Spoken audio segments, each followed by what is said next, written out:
नमस्ते दोस्तों। मेरा नाम है पिंकी। आपको पहले कहानी मेरी मित्र मीना सुनाती थी, लेकिन आज उसकी तबीयत खराब है। इसलिए आज मैं आई हूँ आपको कहानी सुनाने। आइए देखते हैं। बहुत समय पहले की बात है। एक छोटा सा गांव था जिसका नाम था चांदनगर। उस गांव में एक परिवार रहता था। पिता मोहनलाल, माता चंदा देवी और उनका बेटा अर्जुन। अर्जुन शहर में आइसक्रीम की गाड़ी चलाकर अपना गुजारा करता था। जब गर्मियां खत्म हुई और ठंड का मौसम शुरू हुआ, तो अर्जुन अपना काम बंद करके गांव लौट आया। गांव पहुंचकर वह अपने माता पिता से मिला, उनसे बातें की और कुछ दिनों के लिए आराम करने का निश्चय किया। अगली सुबह अर्जुन अपने मित्र से मिलने गया।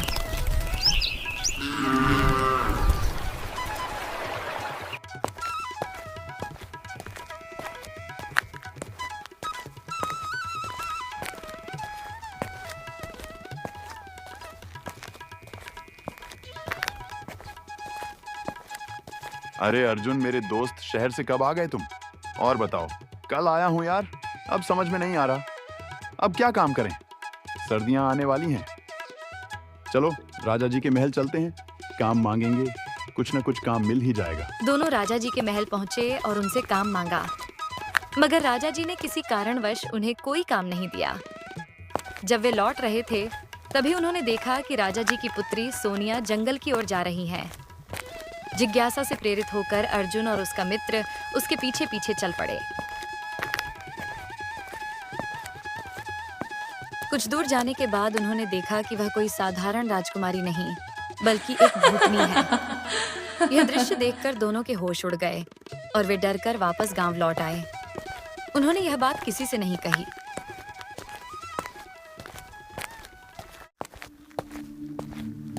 अगली सुबह अर्जुन और उसका मित्र फिर उसी जंगल में गए जहां उन्होंने भूतनी को देखा था। वहां उन्हें एक तांत्रिक मिला। अर्जुन ने पूछा, गुरुजी, आप कौन हो और यहाँ क्या कर रहे हो? मैं उस भूतनी को अपने वश में करना चाहता हूँ जो राजकुमारी के रूप में रहती है। मैं उसे अपना दास बनाकर रखूंगा। यह सुनकर अर्जुन का मित्र क्रोधित होकर बोला, किसी को दास बनाना पाप है। आप दास बनाकर अपने घर का काम कराओगे और गलत काम भी उससे ही कराओगे। मैं यह नहीं होने दूंगा। और आवेश में आकर उसने तांत्रिक की हत्या कर दी। मरते समय तांत्रिक ने शाप दिया, इस गांव में ऐसी ठंड पड़ेगी कि लोग ठंड से मर जाएंगे। अगले दिन जब भूतनी उस स्थान पर पहुंची, तो उसने तांत्रिक को मृत पाया। अपनी दिव्य शक्ति से उसने सब देख लिया कि उसे किसने मारा है। वह राजकुमारी के रूप में अर्जुन के घर पहुंची और बोली, तुम और तुम्हारे मित्र ने मेरे गुरु की हत्या की है, इसलिए अब यह गांव मेरे गुरु के श्राप से नहीं बचेगा। फिर वह गायब हो गई।